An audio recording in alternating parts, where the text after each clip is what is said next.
first of all, we're going through pitching mechanics. Step number one is your starting position. When you're doing starting positions, I've coached kids all the way from D-League all the way up to the college level. The basic 7 mechanics that you can see on your sheet is kind of a uniform 7-step process that goes across the board no matter if you're small or big. Getting the basic 7 steps down is going to help you as you go further when you get older. Now, when I teach the little kids, I teach them the same way as I teach our U17 kids. The basic mechanics of throwing, the little kids, I'm teaching them as how to be a thrower, not a pitcher. When you get into the high school levels, then we'll teach them how to be pitchers. There's a big difference on throwing and pitching. At this level, getting the proper mechanics so you don't hurt the kids' arms, especially when they're little. You see very numerous displays of pitching or throwing at all different levels. You got kids that throw sidearm, they throw over the top. It doesn't matter their arm slot. I had some good conversations with Doug Henry, who's now the pitching coach for the Kansas City Royals, and I asked him what he thought about arm slots. Down here, out here. He goes, I don't care where they throw the ball from as long as it comes out the same way. They have good balance. So it's hard to explain if it's good or not. Okay? So the basic mechanics that we teach our kids, and I did the same thing in D-League with these guys. Step 1 is the starting position. However you feel comfortable. Some people both feet on the rubber. Now this is from the windup. Okay? Both feet on the rubber. I generally try to teach our kids is to turn somewhat sideways. Reason being, if you take your rocker step backwards, which is the number 2 when you start your motion, okay, you're coming straight back. The next step you have to do is pivot your foot. This is not a comfortable position for me. And especially when you have, a 6, 7, 8, 9-year-old, a little kid, they don't even know what balance is yet. So if you start sideways, all you have to do is turn your foot. Now I'm still in balance. So I generally try to teach the kids to keep your foot kind of at a 45-degree angle. I'm comfortable. Ball's going to be right at the catcher, hand in the ball. Now, pitching and throwing, obviously the younger kids, we want them just to be able to get to the catcher. Now, when you have a upper level kid, 14s, 15s, whichever it may be, we always try to have the ball the same way every time in your glove. So when you get older, they're going to throw a curveball, all of a sudden they start digging the ball. Or it's all about hand position. Okay? So first one, 45-degree angle, hand and ball, glove up. Rocker step, just a little step backwards. You don't want a big step because now your balance is all going to be off. The further you go back, now you have to bring your momentum forward. You want to think about having a rod through the middle of your head all the way down to the bottom of your feet. Your head's going to stay the same. Rocker step, pivot. All right? The third step is going to be pivoting the body. Now, when I'm already pivoted back, I'm going to come up. It's not a swing with the foot. All you're going to do is take your knee and pick it straight up. For the little kids, this is the difference now. Little kids, I try to have them come straight up at a 45-degree angle. Foot's nice and relaxed. I'm in a balanced position. This is a drill that I teach them. Stand here. See how long. You'll be amazed how long they cannot do that. All right? So if you have a ball down, you line all the kids up, right? We're going to work on balance. They go through their balance position. Also, stop. Just let them sit there. See the legs start going down. You see them start hopping. We'll fall over. It's a great drill for kids to start learning balance. Focus on the stomach muscles, keeping everything, keeping your eyes focused. All right? Another drill as we'll go through. For the older kids now, once they get to the balance, they're pretty good. But now what they have to do is they have to go down and pick up the ball and come back up to the balance position and then set it back down. Bring it back up. It's hard for me too. Okay? That's a good one too. For the older kids, balance. So when they come through, step 1, you're all set up. Step 2, rocker, come up to your balance position. Now notice my hands and my head have not moved. always looking right at the target. I'm not looking at the glove. You'll see a lot of younger kids looking around, looking at their gloves, looking back behind. Always keep your face, your eyes right on the target at all times. Balance. Right there. Okay. Number 5, the extension. This is where it starts to get tricky. Let me go back one step. Balance position for older kids. Younger kids have it at a 45. Older kids, it's generally good to have it in just a little bit. All right, what that's going to do is generate power. It's going to generate more explosion to the catchers. So little kids, we try to get them. Younger kids, just to get to this position. Older kids, we generally try to have them turn. It's not a big turn. If I'm here, it's just a little bit turning in. If they're coming through, it's here. Little kids, it's going to be here. Okay? That's just something that I teach. A little bit different. So extension.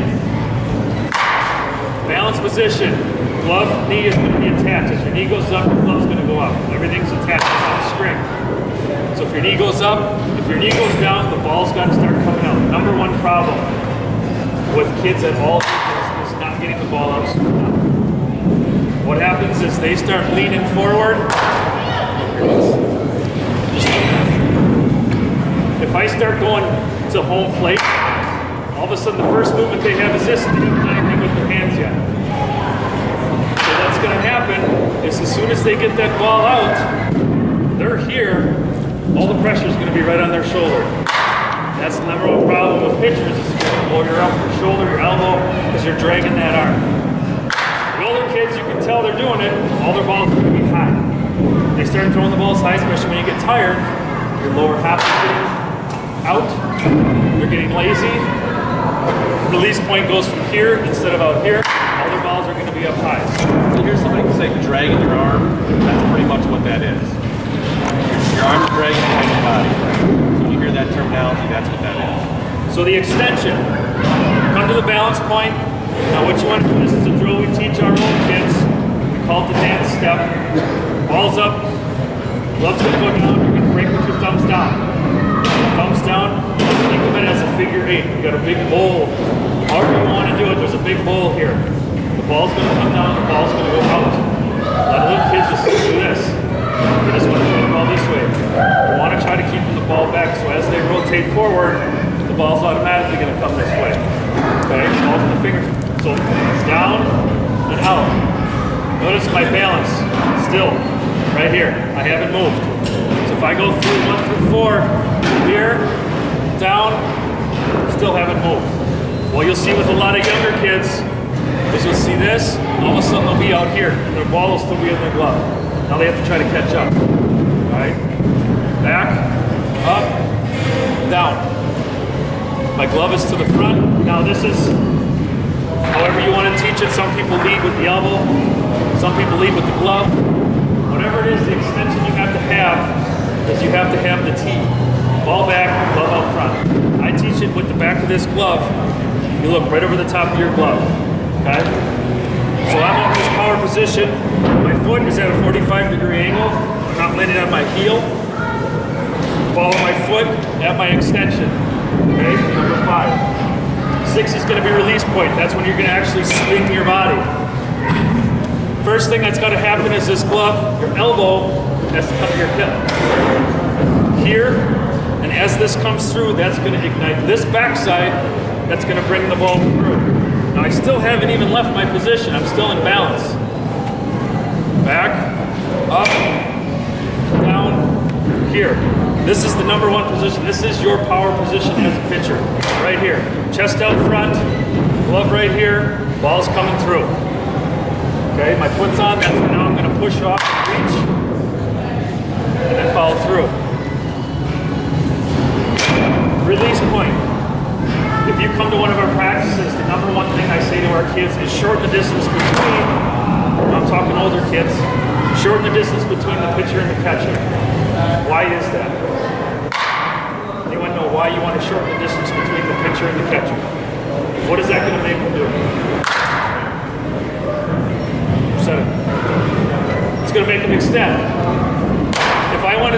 If my landing point, you can see where a lot of kids land, it gets down.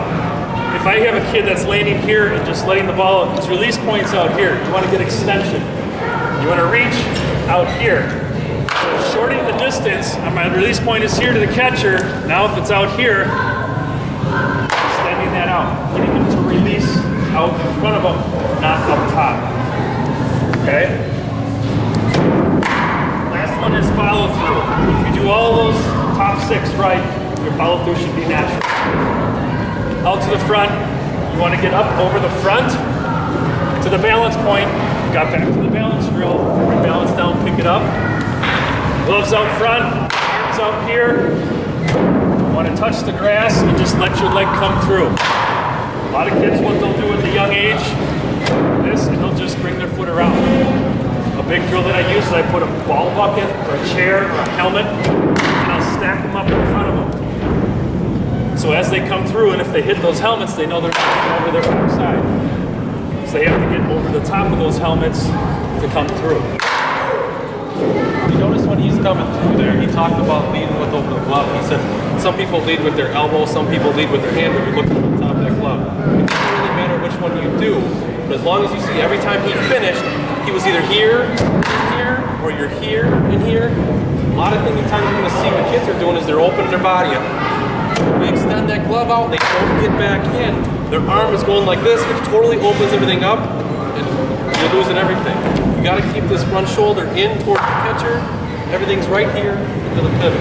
So like he said, it doesn't matter if you point with your elbow or with your glove. As long as they're still ending, I tell our kids the yes position. Yes. So I teach them to do that, and then they come through and bring it back down. So it doesn't matter how you get there. You just want to be over and in, or straight out and around.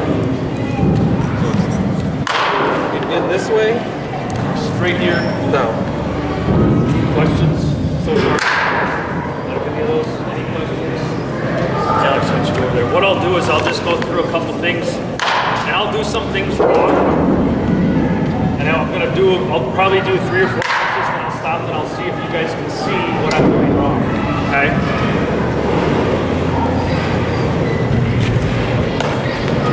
Can you see it? Here.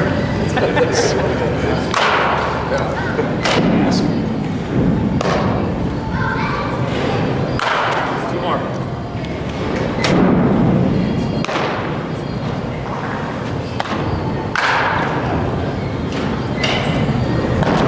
What was I doing wrong? What's that? Okay, what else? There's one big thing I was doing in there. Watch my glove side. This is my glove side.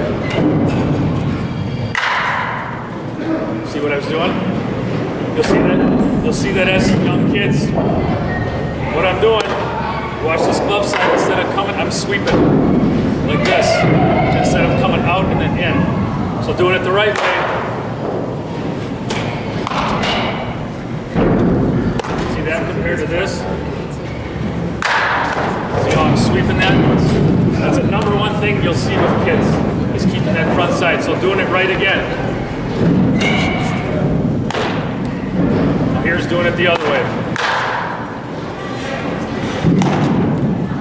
Very quick.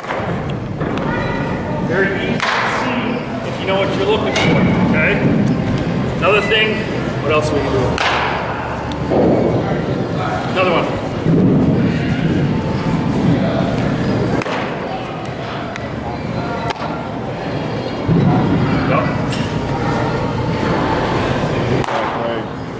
I'm not getting over the front, I'm not following through the back side. So instead of like this, good. A couple of drills that we have. The 1 knee drill. Actually, I'll do it from here.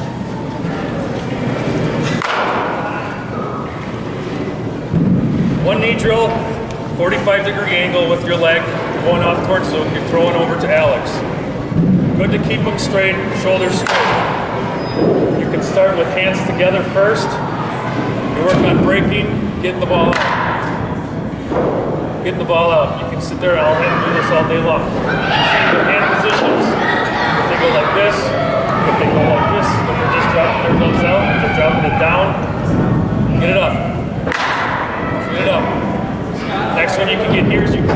this position. Start here, and then work on getting over the front, over their front leg. All right, you want to have your arm over the front of this leg. If you see a kid do this, you know he's not doing it right. He's not getting that extension that he needs to make his follow through right. Over the front, straight in. This drill's good to look at the elbow that goes to the hip, but also the follow through to see if their head is right on. You'll see kids just do this. Just throw. Okay? You want to get them out and extend through. All right, the next one, the one knee down, explode. This is probably mainly for older kids. Younger kids don't have the balance yet. Same thing, you can start from here, but what it is now is you want to work up over the front of your plant foot. Up to the front, throw it, and you want to bounce on the front of your leg.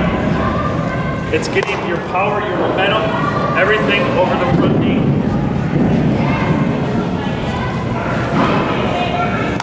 And then bounce, okay? Mainly for older kids. Younger kids, probably not. Toss and balance.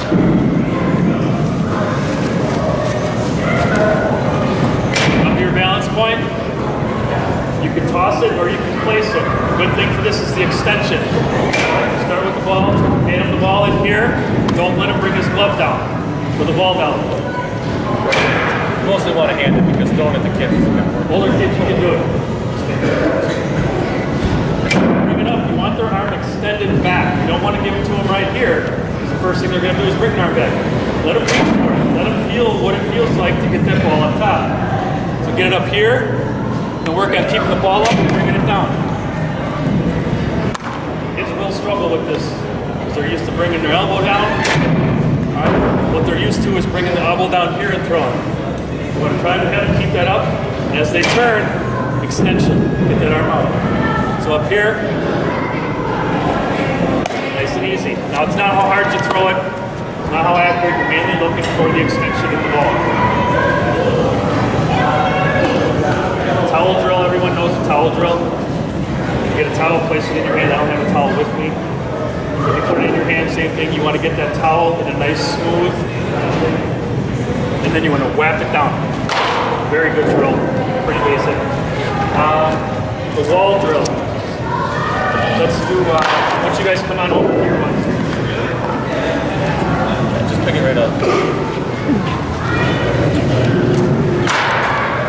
Another thing that you'll see younger kids do is if I'm pitching this way, they'll come here and their arm will be back here. And then they have to rotate their arm around. You can see the tension in the shoulder. You want everything to be in one circle, in one plane. So a good wall drill is keep your back against the wall, balance point, and as they come through, they'll be able to feel if they hit the back of the wall. They shouldn't be able to hit that right through. So balance, you feel it down, right through, okay? You'll just, it's mainly for what you feel coming back. So if they come back, they'll be able to feel that as they come through. Last one is long toss, very good. How about the other one? Yeah. Mainly the other way, actually I'll do it this way. Keep your knee on the wall. This one's mainly for getting too high, too low. I'm not a big fan of that one because I'm not really worried if the guy throws down here or throws up here. Balance on the wall. You're coming down here, rotate all the way through, bringing your leg past. Okay? I mean, there's probably you guys can go online and find a ton of different drills to use. These are mainly the big ones that I go with.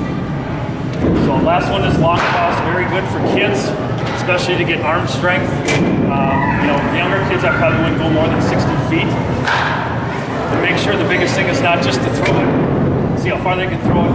They have to learn how to catch it too. You know, throwing to a position, throwing to a partner, rather than just taking it and see how far you can throw it. Well, that's good. You don't want to stretch them out too far. If you stretch them out too far, the mechanics and everything are going to be shot. All they're doing is trying to throw it as hard as far as they can, and that's not going to be So when they're doing long toss, still watch that they're throwing it right. We're going to go over that too. Basically the right throwing mechanics, but watch that as well. We're not just trying to throw long to throw long. We're trying to throw long to build up arm strength, but still using the right mechanics. Any questions so far on pitching? Again, those are my things that I teach. You know, I've talked with a lot of people that know what they're talking about, and I think I know what I'm talking about. But if you guys have any questions, I talked to Mr. Anderson a little bit. There's a program that I have on my iPad that's called BB Swing. It's mainly for hitters. It's a free app. Videotape your pitcher. You can do it with hitting or pitching, but it gives the kids something to see rather than just say you're doing this wrong, you're doing this wrong. I've found out that showing a kid an actual video of themselves and what they're doing wrong, they learn better. So it's called BB Swing. There's other ones because that's only with an iPad. But there are other ones. I have one on an Android that there's ones available. You can do the same thing, that you can basically video it and then you can move it up and down and stop them.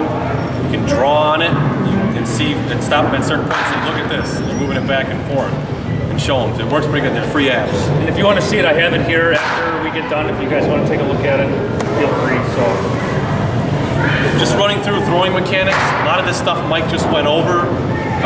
Putting shoulders towards the target, like he said. You're starting with your shoulders toward the target. So even when they're playing catch, warming up, do this. Big circles with hand. Getting that out. What you're talking about is this. You're here and here. They're talking, turn the hands upside down. Just like he said there, when you're coming out of your glove, they go down and come back. So your glove goes out, hand goes on top. That's what we're talking about with the circles. Thumb to thigh, pinky to the sky. Your thumbs are down to your thighs, your pinkies are to the skies when you're doing your circles. Toss and balance. They're tossing right here. You're making sure you're balanced. So you're tossing, you're staying balanced. You're not falling off. Hand on top. Let's see, I got it there. Hand brings ball to the power position. So you're bringing that ball up to the power position. You're here to here. Hand on top elbow. Hand out. You're above your elbow. You're up here. Elbow at 90 degrees from shoulder. If you're 90 degrees. Glove by the chest and bury the front elbow. This is where he was talking. You glove here with your elbow out or to there, but burying the elbow is the important thing. The yes position. Reach for the guns and get back side through. So that's he's reaching. That's where he's talking about reaching out with that arm and getting the backside through. So you're here and you're reaching out and getting that backside coming through. Not dragging it around, but getting that reach and through. Make sure to step towards your target. So this is your stepping towards the target. If they're playing catch, once they start backing it up, have them do a crow hop, a heel click.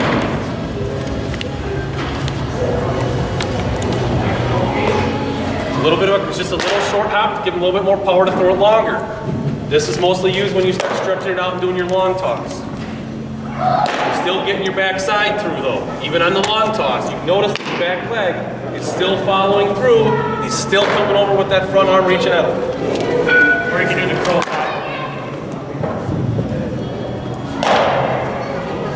hop. Same through drills when you're playing catch. You can go 2 knees. Basically, it's the same thing as his 1 knee, except you're on 2 knees. You're down with 2 knees here, pointed towards your target. You're working on getting that turn. You're going a little bit of a 45, getting it turned, pointing it out, getting above. Have your kids get in their positions like this and walk around. Make sure they got that 90. Make sure their hand is turned the right way. Their hand's on top of the elbow. Make sure that they're pointing their elbow or they're out. Do the same thing with one knee down. Always your throwing knee down. Same thing that he was talking about. 45. Get out there. Make sure they're doing it. When they're throwing, this is what's going to make them get followed through. Because it's not easy to get over this arm. It doesn't feel right. But you have to really stretch it to get over. It's going to help them. Doing this is going to help them when they start pitching because it's going to make them follow through. Planted feet. You basically start them right here, planted feet towards them, and make them turn. Plants his feet, turns. That makes them turn how they're supposed to get their elbow, their shoulders square, and turn. They physically have to turn their torso to get that to happen. And then long toss again. Long toss is good, whether you're a pitcher, outfielder, infielder, catcher, I don't care what you are. That's what's going to strengthen young arms. But they have to be doing it correctly. Like I said, we're not throwing elbows all over the place and feet and head and everything else, because that's not good. You have to be under control, and that will strengthen arms. That's pitching. Any questions with pitching? Gotta have questions. No questions? Is there anything that you saw that we didn't cover that you think should be covered?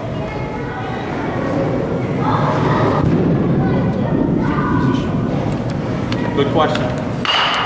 Little kids, you're probably going to get a three finger because their hands are going to be so small. You know, we try to do four seam. So four seam across, 1, 2, 3, 4. So I got a four seam fastball. Generally on little kids, it's going to be the straightest. You're not going to have a lot of tail to it. I just want a kid 8, 9 to throw a strike. So I don't care if they throw with their full hand. You know, as the season goes on, I'll teach kids, okay, you know, let's work on a four-seam fastball. Let's work on a four-seam fastball. You know, fingers a little bit tighter together, but everything in the fingertip. It's tough with kids when they're smaller because they're so small that generally they can't get it in their fingertips. But four-seam, two-seam is the only thing I'm going to teach them. Okay? As you get older, to the older kids, the 13s, 14s, you can start throwing change-ups in there. When I teach them a curveball, that's totally up to you. I mean, that's a personal preference. There's certain ways to throw them. I can talk to you on my philosophy on that, but I rather see a kid throw a good changeup, four-seam and a two-seam fastball first. All right? My philosophy says if a kid can't throw a strike with a fastball, a 2 and a 4-seam fastball, you shouldn't be worried about trying to throw a curveball or a changeup. You know, a great drill too is that you're just playing catch and you're working on that, and you have somebody that is a pitcher, okay? Working on four-seam catch, working on two-seam catch, teaching them to understand what that ball does. That'll teach them how to throw it, when to throw it. At those younger ages, don't mess around with anything else. That's it. That's all we do. Anything else? All right, we'll go to outfield. We'll just come over here, Pete.